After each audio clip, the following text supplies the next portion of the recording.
Hey, happy Monday, everyone. Oh, okay. I just have two things at the top before I turn it over to our National Security Advisor, Jake Sullivan. So I would like to share some encouraging news about the results of this administration's efforts to make communities safer from the epidemic of gun violence. For too long, the illegal trafficking of guns violence made even the communities with the toughest gun laws vulnerable to high levels of gun violence. But thanks to key provisions included in the Bipartisan Safer Communities Act, which represents the most significant gun safety legislation in 30 years, the Department of Justice has prosecuted over 250 people for illegal gun purchases and firearms trafficking. This means fewer guns are making it into the hands of criminals and other dangerous individuals and ultimately making our communities safer. Additionally, the Bipartisan Safer Communities Act created stronger penalty provisions, signaling to potential offenders that they should think again. In addition to the work the Justice Department is doing, the Bipartisan Safer Communities Act also strengthen background checks and provides hundreds of millions of dollars for states to implement red flag laws. And we are encouraged to see states take advantage of that funding, with 21 states having implemented their own red flag laws, including most recently in Minnesota and in Michigan. But know that even more can and must be done. Unlike congressional Republicans, President Biden has taken action to fund the police with billions in his budget every year he's been in office, and billions through the American Rescue Plan, so federal, state, and local governments can hire more officers and have the tools they need to fight gun violence and other crime. His commitment to keeping communities safe is also why he fought against the Republican default on America Act's proposed cuts that would defund the police and make our communities less safe. Congress must do its part and act now to help protect people from gun violence by establishing universal background checks, passing a national red flag law, banning assault weapons, investing in proven solutions, and much more. In the meantime, President Biden and this administration will continue to use every tool at our disposal to keep communities safe. This weekend, during COP28, the Biden-Harris administration announced the Environmental Protection Agency's final standards to sharply reduce methane emissions from oil and gas operations. This rule advances the president's historic climate agenda, will prevent 1.5 billion metric tons of greenhouse gas emissions, and deliver billions of dollars in health and economic benefits. Under the president's leadership, the U.S. is turbocharging the speed and scale of climate action, both at home and abroad, including our collective efforts to tackle super pollutants like methane. Sharp cuts in methane emissions are among the most critical actions the United States can take in the short term to slow the rate of climate change. President Biden also led and delivered the most ambitious climate agenda ever, and the president will continue to treat climate change as the existential threat that it is. Now, as you all know, as I just mentioned at the top, and you can see for yourself, National Security Advisor Jake Sullivan is here with us. Jake is here to discuss the latest on Israel and other foreign policy news of the day, including, as you all saw this morning, OMB Director Shalanda Young's letter to congressional leadership regarding the need for urgent action to support Ukraine's defense. And with that, Jake, the podium is yours. Thank you, Karine, and thanks, everybody. I'll just make a few opening comments, and then I'd be happy to take your questions. This past weekend, I held several rounds of intensive phone calls with partners in Israel, Egypt, Qatar, and other nations as we remain intensely engaged in a basically nonstop discussion of the developments in the region since Hamas's devastating terrorist attacks on October 7th. We're still talking about trying to find a way forward on hostages. We're talking about sustaining and expanding the humanitarian assistance, making it into Gaza. And we're talking about, of course, the status of Israel's military operation as it defends itself against a terrorist organization that has declared its intent to repeat the October 7th massacres again and again and again. And I briefed the president regularly throughout the weekend and regularly throughout the day today. On Thursday, here at the White House, and with some families joining virtually, I met with the families of Americans who are still being held hostage by Hamas.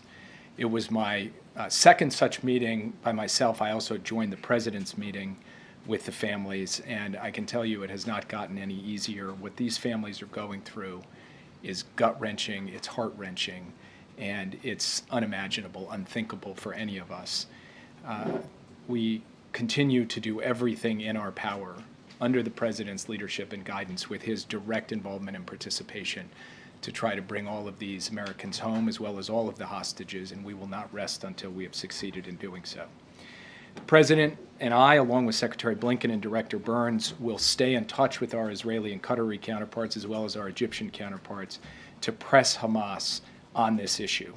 Right now, Hamas is refusing to release civilian women who should have been part of the agreement. And it is that refusal by Hamas that has caused the end of the hostage agreement and therefore the end of the pause in hostilities.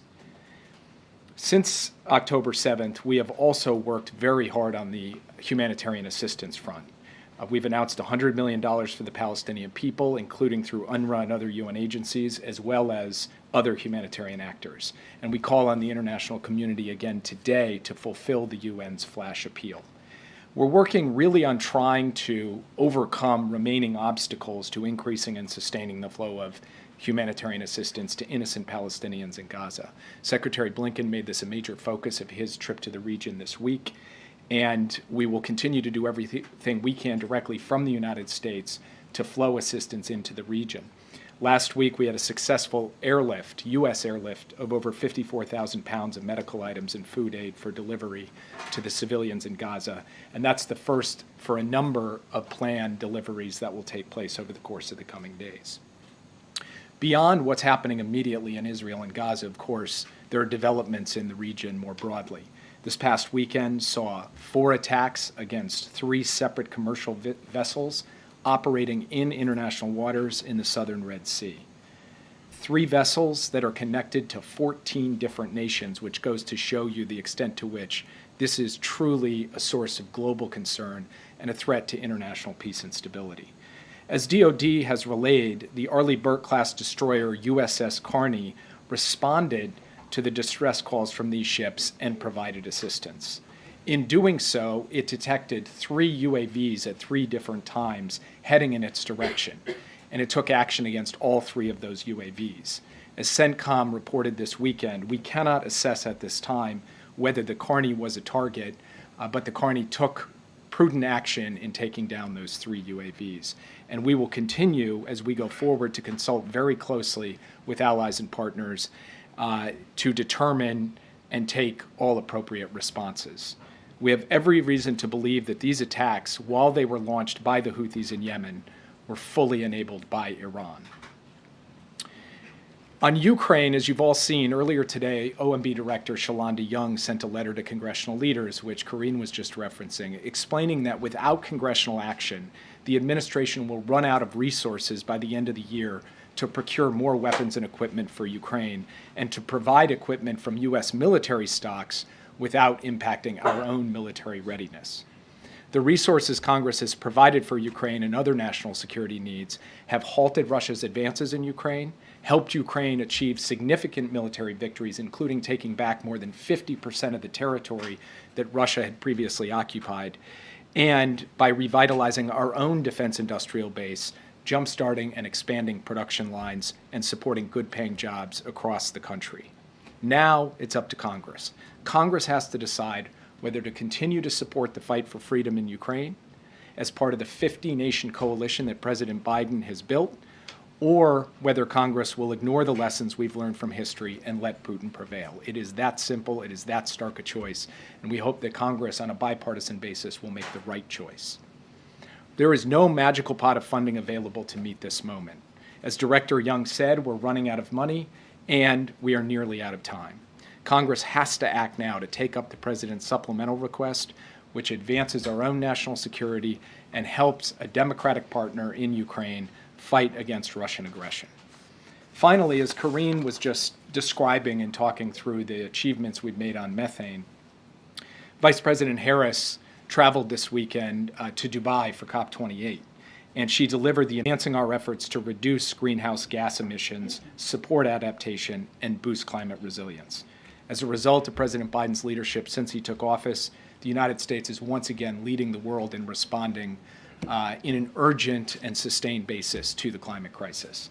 And with apologies for trying your patience with those opening remarks, I'd be happy to take your questions. Thanks, Jake. I want to ask you about the attacks on commercial vessels over the weekend. The Houthis have threatened to attack any commercial ship in that region that has ties to Israel. You mentioned the fact that these ships had ties to 14 different countries. Did all of these ships have ties to Israel? I can't answer that definitively, but we don't think so. We do not believe that all three of the ships had ties to Israel, and it goes to show you the level of recklessness that the Houthis are operating on. Any ship they shoot at, whether it's Israeli-owned or has some connection in the past to Israel, that doesn't make it any more of a justifiable target under international law than if the ship didn't have ties to Israel. But some of these ships, we believe, may not have, although I don't want to give you a definitive answer on that because we have to continue to run that to ground. In addition to that, the position of the United States, consistent with the position of the UN Security Council and consistent with the position of maritime nations across the world, is that attacks on commercial shipping in international waters are totally unacceptable and have to stop. And what we are doing now is engaging in intensive consultations with partners and allies to determine the appropriate next steps. The last point I should make is just to underscore something I said in my opening statement. We are talking about the Houthis here. They're the ones with their finger on the trigger. But that gun, the weapons here, are being supplied by Iran. And Iran, we believe, is the ultimate party responsible for this. And when you talk about next steps with partners, is one possibility setting up some kind of escort service? You talked about the USS Karine that responded. Is there a possibility that the U.S. would partner with other militaries in the region to escort these ships as they go through this sensitive region? We have maritime task forces elsewhere to deal with threats to shipping. It's true in the Gulf. It's true off the coast of Somalia with respect to piracy. And we are in talks with other countries about maritime task force of sorts involving the ships from partner nations alongside the United States in ensuring safe passage of ships in the Red Sea. Those talks are ongoing as we speak. I don't have anything formal to announce, but that would be a natural part of a comprehensive response to what we are seeing here. Yeah. Thank you. Continuing on that, you said these attacks were fully enabled by Iran. Can you talk about what are the consequences or what the consequences will be for Iran? As I said, we have seen this unfold over the course of the day yesterday. We are taking this time to consult with allies and partners because we believe this is not just an issue for the United States. These ships were not U.S. commercial ships. They were from a variety of nations. This is an issue for the entire world, for every country that relies upon maritime commerce to sustain their economy. And by the way, that is every country. And that's why you saw the statement come out of the UN Security Council at the end of last week. So we will take the time to do the appropriate consultation, build a response that involves as much buy-in from as many countries as possible, and then we'll have more to report once we've done those consultations. Yeah. But so far, retaliatory efforts from the U.S. to these kinds of strikes clearly have not been working. I mean, how concerning is that? We've heard the administration over and over again warn those who want to take advantage of this situation, don't. Those messages aren't landing clearly. Well, I'd say a couple things. First, we have taken a number of steps, including the movement of carriers, air wings, and others, to keep this war that is being waged now between Israel and Hamas in Gaza from spilling out into a broader conflict, a full-on regional conflagration, which many people in this room were warning about or concerned about when things happened, when this all kicked off on October 7th. Now, that doesn't mean that we are not seeing very alarming behavior, and there are two forms of it in particular that we're focused on. One is attacks by Iranian-enabled and aligned Shia militia groups in Iraq and Syria attacking our forces. We are taking steps to protect our people and to strike back against them. In fact, just yesterday, CENTCOM announced a strike that took out 5 militants that were attempting to attack us with UAVs. And second, we have made clear that the entire world needs to step up together, not the U.S. alone, but all of us working together to deal with this emerging challenge that the Houthis present, backed by Iran. We are going to take appropriate action in consultation with others, and we will do so at a time and place of our choosing. Yeah. Are you saying, oh, go ahead. Just one other question on this next phase of fighting in Gaza. The administration, you have said that you feel that the Israelis have been receptive to your message to do more to try and limit civilian casualties. You know, they are urging people to move to supposedly safer areas. We're seeing these maps and leaflets that they are sending out. But, you know, it's not clear that those warnings are actually reaching people, given the level of destruction, given communication issues. You know, are you satisfied that this is enough? Are the Israelis doing enough to make sure that people get these messages to limit civilian casualties? And can you really be more targeted in a situation where you have so many people now trying to squeeze into such a small area?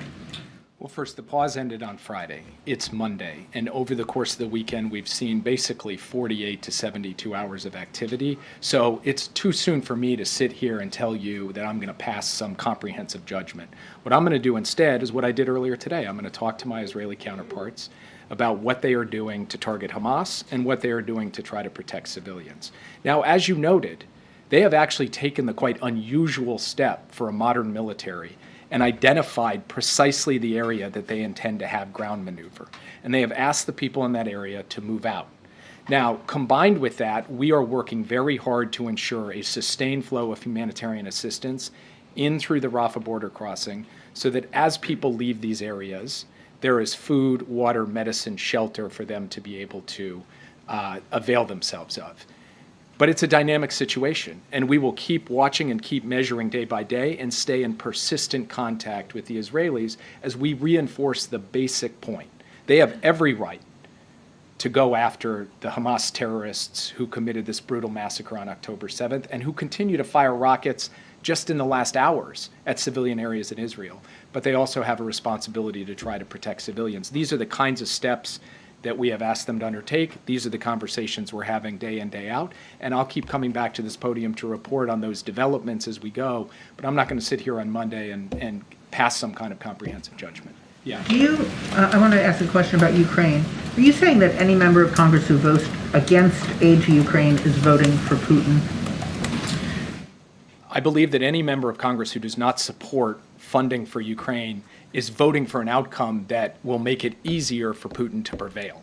That is, a vote against supporting Ukraine is a vote to improve Putin's strategic position. That's just an inescapable reality. That's not speaking to someone's motive, why they chose to vote against it. That's just speaking to the outcome of their vote. A vote against supplemental funding for Ukraine will hurt Ukraine and help Russia. It will hurt democracy and help dictators. And we think that that is not the right lesson of history and that every member, Democrat and Republican, should vote to support this. Quick follow-up. Do you feel the same way about the money for Taiwan? It's a vote to help Xi, the Chinese Communist Party. Vote against the package is a vote to help Hamas instead of Israel. Again, I don't want to characterize this in quite the way that your question presupposes. Our view is that every dollar that is in this package is meant to enhance the national security of the United States and the peace and stability in vital parts of the world. That's why we want people to vote for it. Not voting for it, in our view, for the package in its totality, we believe is a vote against what is necessary to secure America's national security objectives going forward. Thanks, Jake. You mentioned earlier that Israel has told Palestinians where they could go and where they are going to be bombing or attacking. But some of the areas that they have gone where they were told they would be safe are also coming under fire. What are Palestinians to do? And do you think this is in line with the law of war? So just to take a step back, what Israel has done is it said, this is the area where we are going to conduct ground maneuver. Please, everybody move out of this area so that you're not going to be caught in the crossfire. They have also indicated that there are areas where there will be no strike zones. And in those zones, we do expect Israel to follow through on not striking.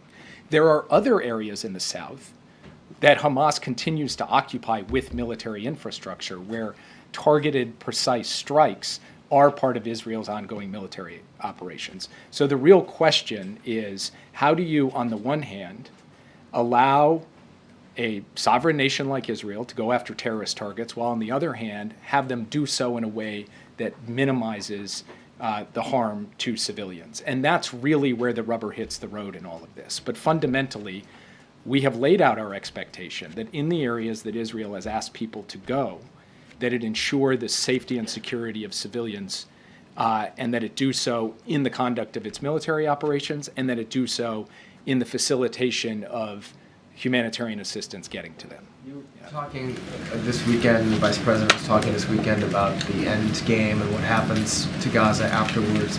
Do you have a sense, or have you given Israel a sense of your own expectations about when that end game should come? I.e., how much longer will this last? Weeks, months, any idea?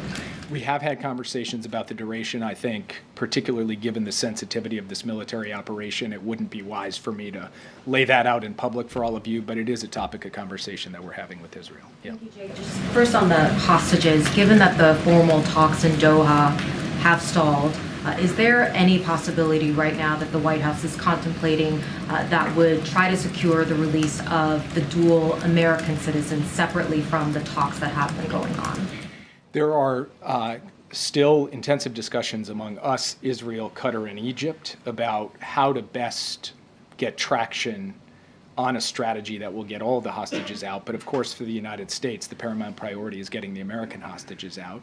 And we are talking to the president about all of his options in terms of securing the release of American hostages. Beyond that, I'm not going to comment because we need to be able to have those sensitive diplomatic discussions behind closed doors. And just following up quickly on Mary's question, I know you said that you can't offer a comprehensive assessment about Israel's military operations since fighting resumed, but can you offer any kind of initial assessment, just based on what you've seen since Friday, of whether Israel appears to be taking a more surgical, more precise, more deliberate steps in its military operations since Friday?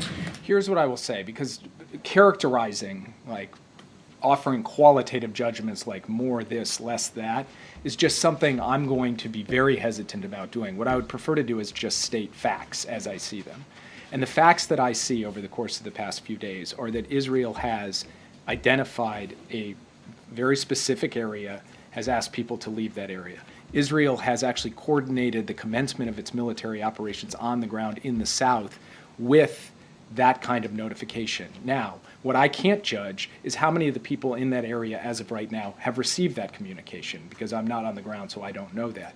And what we have indicated to the Israelis is they need to use every means and tool that they have available to be sure that when they actually move in force into an area in the south, that they do so with some confidence that people have actually gotten safe passage out of that area. That's an ongoing conversation we have with them, but all I can tell you is that from our perspective, one of the key lessons from the North was to ensure that as you commence a ground operation, you have got to give civilians the time and capacity and real opportunity to leave.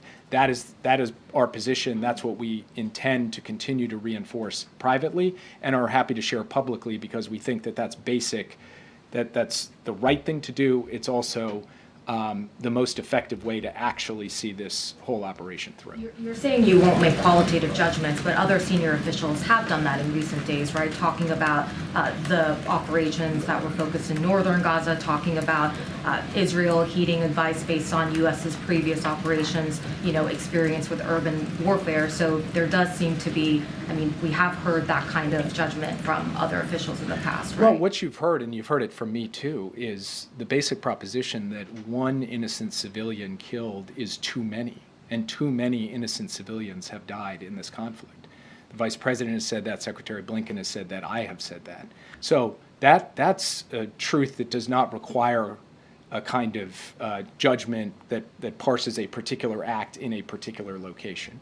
And so we will speak out on principle that the protection of civilians and operations consistent with the laws of war are fundamental and should be respected. And I have said that repeatedly from this podium. But when asked to characterize a precise comparison between northern Gaza and southern Gaza, particularly after we're talking the course of a couple of days, I'm not in a position to stand up here and do that. But I will reinforce what all of my colleagues have said about the basic principles that undergird the U.S. approach to this issue. Yeah. Thanks, Jay. You've said that the Vice President, Secretary Blinken, and you yourself have said that too many Palestinian civilians have died. We haven't heard the President himself say that. Is there daylight on that issue? Why won't he say that himself? There's no daylight on that. Yeah, Jake, well, we heard from John Kirby at one point last week. He said that we need to have a pause to continue to get hostages out, and we need to continue to get hostages out in order to have the pause. Given that both of those factors are no longer the case right now, what are the points of leverage, the points of pressure that you believe are available to try to get back to that situation? And then secondly, if I can, you mentioned the Vice President, her travel to the region. Was she able to read out any of the conversations she had in terms of whether she secured any new commitments from Arab leaders for the future of Gaza potentially? Actually, the Vice President just had the opportunity to sit with the President today to give a detailed readout of her meetings there, including discussions about the future, but I'm not in a position to characterize those conversations because, of course, they were private diplomatic discussions, and she went through them in detail with the President, and, of course, he'll be following up with many of those leaders in the days ahead. Look, the basic bottom line when it comes to where we are in the hostage negotiations is that the first phase of the hostage negotiation was about the release of women and children. Hamas continues to hold women, civilian women, and will not release them. And Israel is not prepared to close the book on those women or to give them up. So Israel is insisting that Hamas follow through on the release of those women. And then Israel has said if Hamas is prepared to follow through on that, Israel is absolutely prepared to discuss additional categories of hostages, civilian men, the wounded, and ultimately all of the hostages, the IDF soldiers being held there. We, the United States, of course, look at that negotiation and think, okay, how do we get back to it? The easiest, most straightforward way to get back to it would be for Hamas to be held accountable for not following through on its end of the bargain. But then we also have to think about how we get all of our American hostages out, and we are giving thought to that as well. And, you know, handicapping forms of leverage or precise strategies for how we go about that is something I will refrain from doing. I will just say that we are thinking through, both in concert with Israel and then just as a country with our own citizens being held, what tools we have at our disposal to be able to get them out. And quickly on the Vice President's trip, obviously Phil Gordon stayed behind, is having meetings in Israel. Was there any consideration for the Vice President traveling to Israel as part of her trip? And if so, why did she decide not to? I think this was more to do with the fact that she was going for the climate conference. That was a great target of opportunity for her to see a number of leaders, and for a variety of reasons didn't add a second stop to the trip. But of course, she spoke with President Herzog of Israel.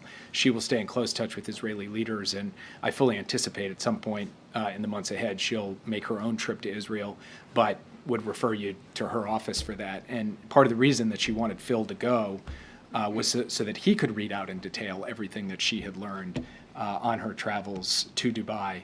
And so they're fully apprised of the outcomes of those meetings. Yeah. Thank you. I have a question about a NATO ally, Spain.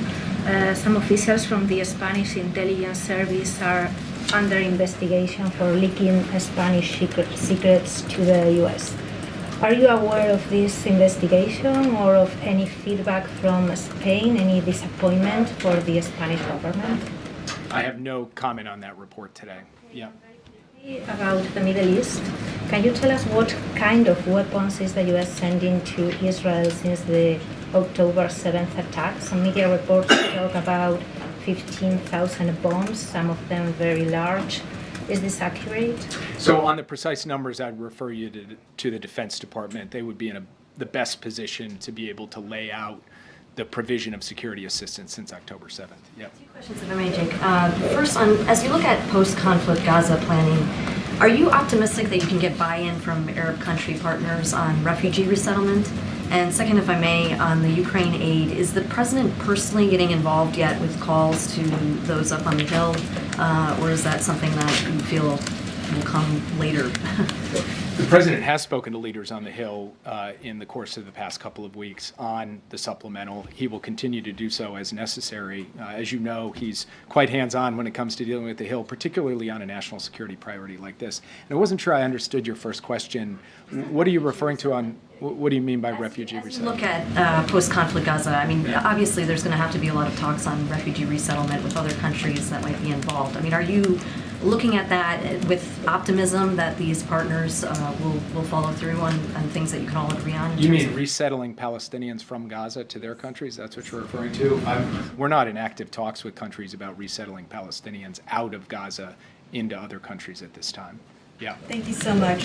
Just following up on Ukraine, what's the plan B if this funding doesn't get approved by Congress? Is that where the Lend-Lease program could be of use? And then what's your estimation of how long before the Ukrainians run out of essentials like bullets, spare parts, food, stuff like that? When we provide what we call a drawdown package to Ukraine, that is weapons in U.S. stocks that we send to Ukraine for use on the battlefield, we then take money Congress has given us and buy new weapons to replace the weapons we've given so that we don't impact U.S. readiness. That's the basic structure of it. When we run out of money to buy weapons to replace the weapons we're giving, and this is the point of Director Young's letter, we are not in a position to continue to supply weapons to Ukraine. That is the stakes with this vote. We need to see the Congress step up in a bipartisan way to support it, because there's no way around the simple arithmetic that if there's no funding to provide weapons to Ukraine, we're just not in a position to continue to provide weapons to Ukraine. We've asked for that funding.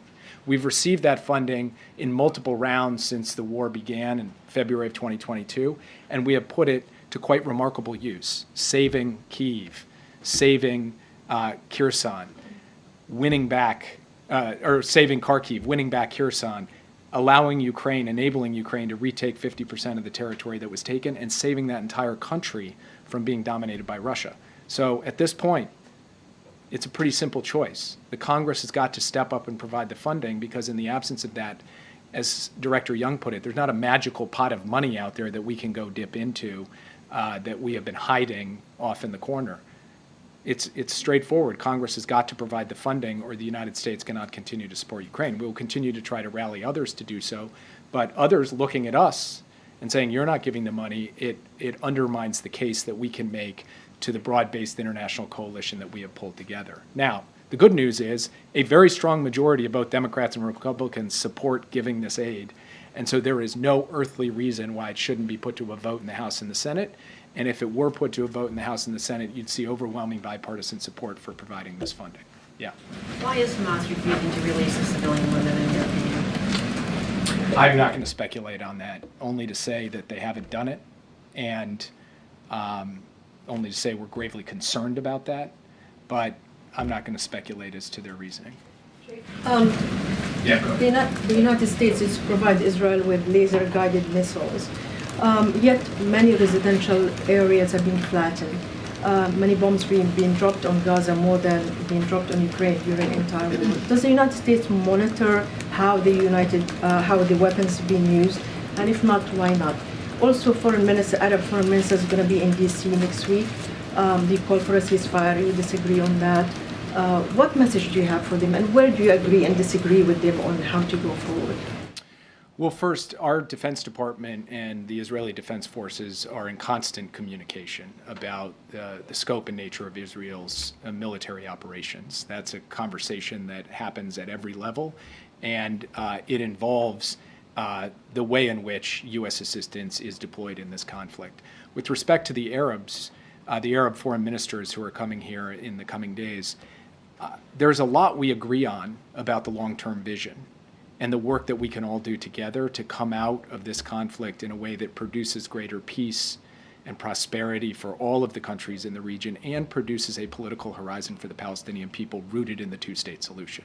And we look forward to talking to them about that. We do have a difference of view about a ceasefire, because we believe that Israel has the right to continue to go after a terrorist organization that is not only continuing to threaten Israel, but is holding hostages, including American hostages, and saying that Israel has no right to conduct military operations against that terrorist group is inconsistent with our view of what is appropriate. But we'll have that debate, as we have before, in the course of that conversation. I think Karine is going to kick me out of here, so I'll take one more. I just have two quick questions. One, has any aid been able to get into Gaza since Friday? I know when Kirby was here, or he did a gaggle Friday and said aid hadn't been able to get in.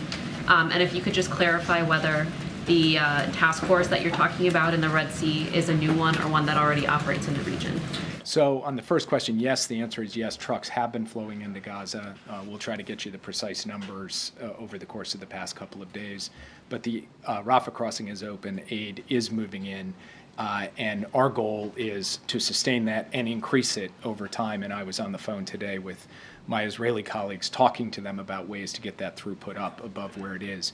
And in terms of the task force, as I said before, we have other task forces that deal with issues relative to maritime security. What the precise structure would be, I will defer to the consultations that are taking place, only to say that at a broad level, the idea that we would work with other countries and their naval vessels to try to provide a greater level of security through the Red Sea, that's something that we're actively discussing with our colleagues. So I'll leave it at that. Thank you, guys. Are all the American hostages alive, Jake? Do you know? Are all of them?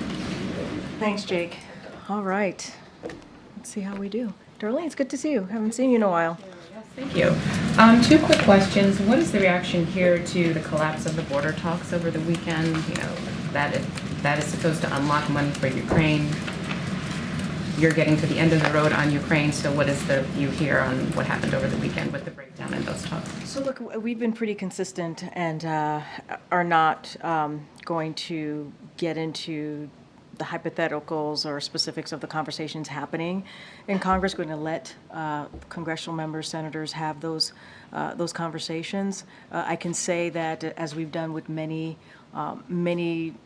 when legislation is discussed, as we've done with many other components of, or other times that legislation comes to like a debate, we offer technical assistance, and certainly we offer any advice that may be needed from us, but I'm just not going to get into hypotheticals from here. You saw the letter from, as it relates to our national security, you saw the letter from our OMB Director, Shalonda Young. You heard from Jake Sullivan just moments ago about how important it is to get the supplemental done. It is important to our national security, and so we're going to be really clear about that and continue to speak pretty steadfast and let Congress know the time is now to get this done. And then one follow on Israel-Hamas. The General Secretary of the International Federation of Journalists told the AP in an interview today that journalists or media workers are killed.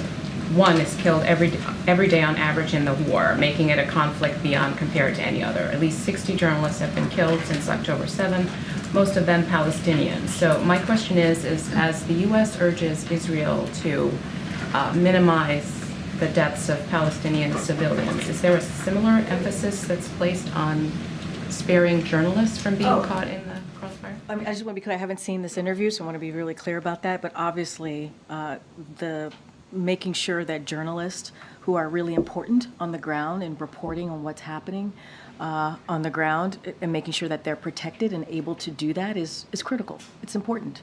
And that is, that we've been pretty consistent here about protecting and making sure that journalists are able to do what they're are able to gather the facts, report the facts, and do that in a way that they're not threatened or they're not put in danger. Obviously, they are in a dangerous situation, but obviously that is a concern for us. We're certainly monitoring that, having those conversations, but I did not see this interview, so I want to be really, really clear about that. But we want to make sure that journalists are protected. What they're doing on the ground is critical. It's important in hearing directly from them on what they're seeing. Thank you. Karine, does the White House believe that additional election monitors are necessary in swing states across the country? So I want to be careful because we're talking about upcoming elections, obviously. I'm assuming you're referring to 2024 and what we're going to be potentially seeing. So I'm going to have to refer you to the campaign. Obviously, for us, and we've taken actions on the federal level on making sure voting is accessible, and have taken the president signed an executive action very early on what we can do on the federal level to make sure that voting is a lot easier for folks and they have access and they're educated on what's available to them. But I want to be really careful, certainly, on talking about anything that's related to 2024. I know, and I just want to challenge you a little bit on that, because it's not, I'm not asking for a reaction, at least not directly, to the person who brought this up. I'm asking broadly about whether or not the infrastructure is sufficient and whether the White House believes it needs additional backup. I will say this, we believe that voting should be made easier for Americans. We've been very clear about that. It should not be, there should not be put in a place or in a situation where their right to vote is there's an obstacle in any way. And so, look, every state deals with that differently. Every state has their own kind of process.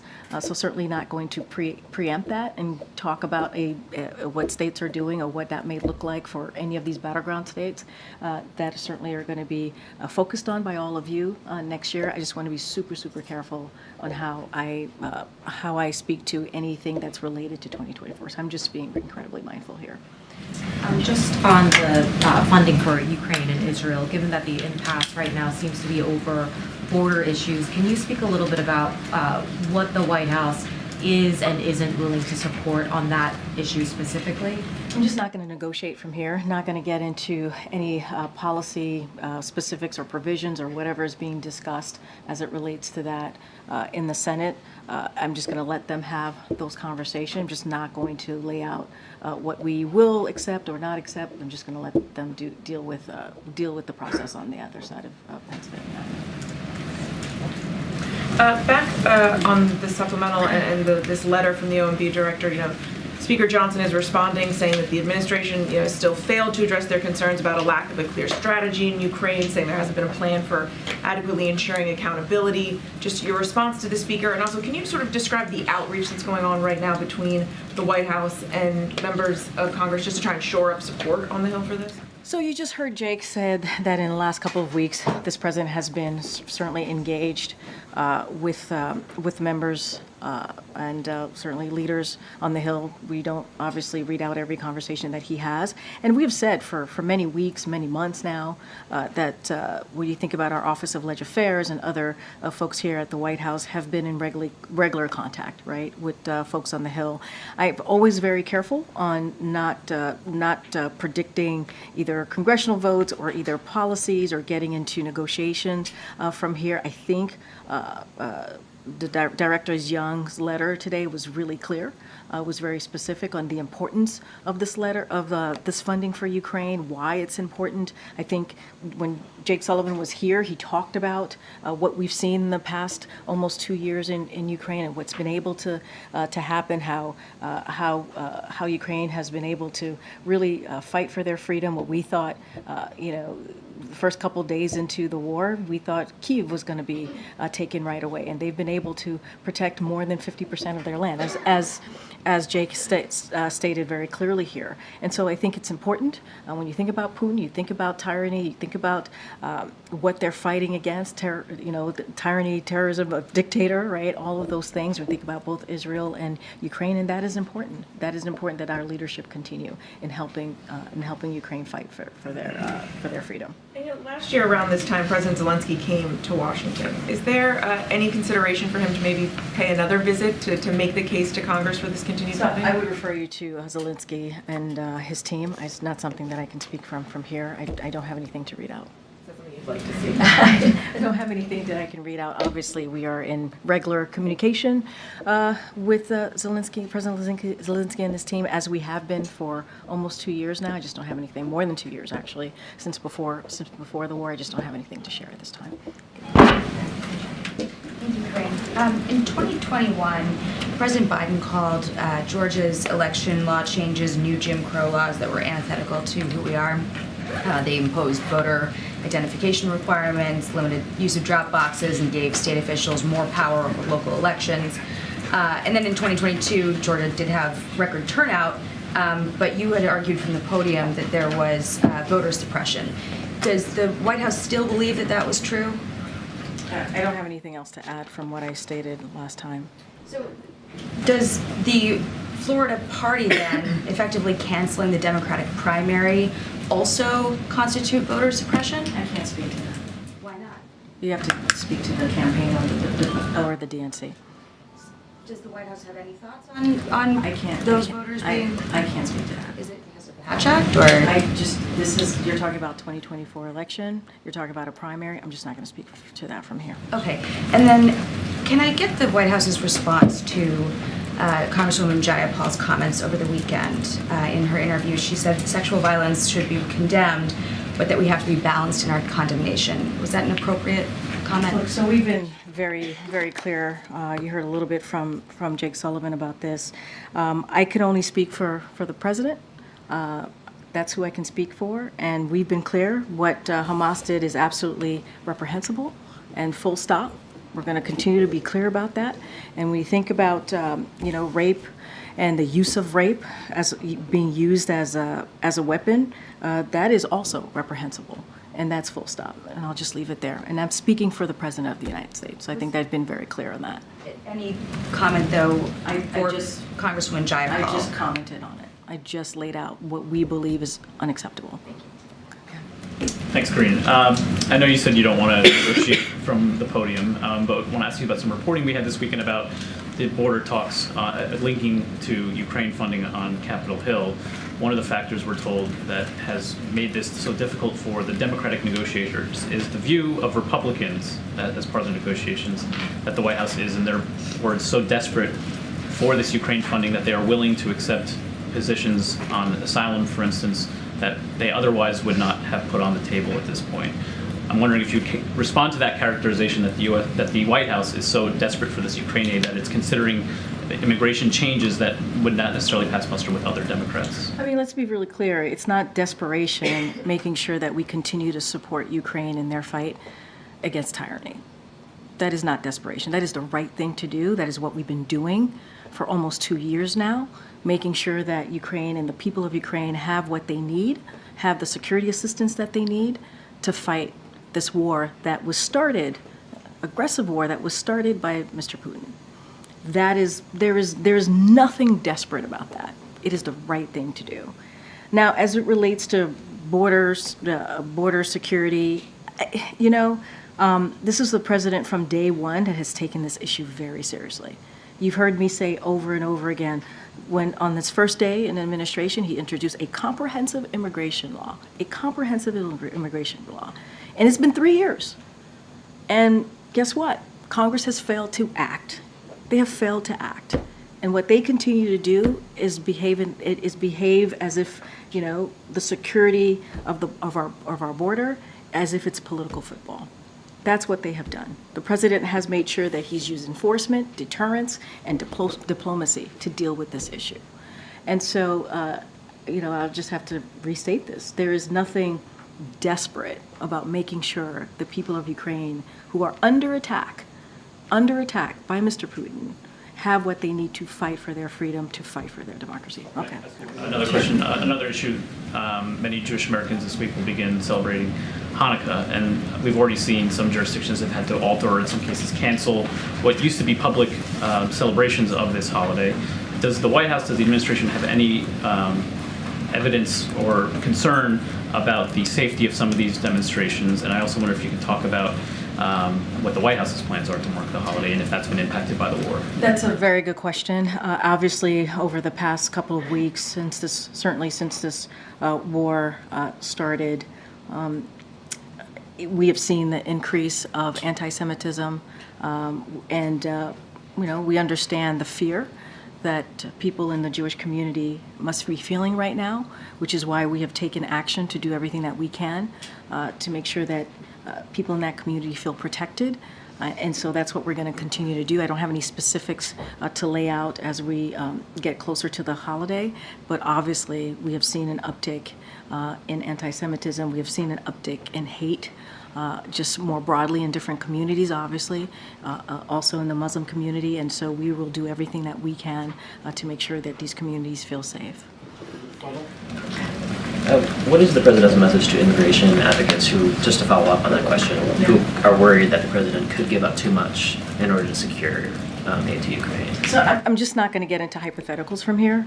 I'm just not going to. That's basically laying out what we agree with or don't agree with whatever's being discussed on the other side of Pennsylvania. What I will be really clear about, this is a president that has taken this very seriously, who wants to, when he's moved forward in his immigration policies, he's tried to do this in a humane way and make sure that our borders are protected, make sure that Americans are protected. And so that's the way that he's moved forward in the past almost 3 years dealing with this issue. I don't want to get into specifics of policy, what we're willing to accept, not accept. We've been in regular communication, offering technical support, offering any assistance, but just not going to negotiate from here. And answering that question would certainly be laying out what we would expect and not accept. I know that he said that he's spoken to leaders on the Hill. Do you expect the president to get more directly involved by either inviting lawmakers to the White House or going to the Hill himself to have sort of direct discussions with them? Don't have anything at this time to lay out. Go ahead, Stephen. Thank you, Karine. Sure. Sort of, I hope we can do more. I've got one. Just take it one step too far, my friend. Just ask your question. I've got a question about domestic surveillance and then one about online censorship. On domestic surveillance, Section 702 of FISA is expiring this month. And against this debate, Senator Wyden just this past month released a letter saying that the White House is secretly funding a domestic call record dragnet administered by AT&T. Apparently, according to Wired, the White House halted funding for this program in 2021 and resumed it last year. And I was wondering what you could tell us about this program and the reason that it was paused and then resumed by the White House. So, would have to check with the team. I don't have anything specific to tell you about 702. That's what you're asking me about? I just don't have anything to share on that particular question. And the online censorship question. Last week, the House Judiciary Committee subpoenaed Rob Flaherty about the efforts to influence social media moderation. Is the White House going to seek to block that testimony? And is there any reconsideration by the White House or regrets about the past flagging of social media content for removal? So I'm just going to be very clear here. My colleagues at the White House counsel's office has already addressed this, so I would have to refer you to them. I don't have anything to add specifically on this. Okay. Oh, okay. Whoever, you already got a question. Go ahead, Phil. Thank you. The White House has said repeatedly that the president and his son were never in business together. They've said that repeatedly also in this room. According to bank records obtained by the House Oversight Committee, though, one of Hunter Biden's businesses, Osawa PC, set up direct payments to the president. Did the president accept payment? And why would there be such an arrangement if they were never in business together, or if there was a wall of separation, as the president has previously said? So I have to be clear with you. I have not seen that report, so I would have to refer you to my colleagues over at the White House counsel's office on that particular question. All right, everyone. See some of you in Boston or on Wednesday.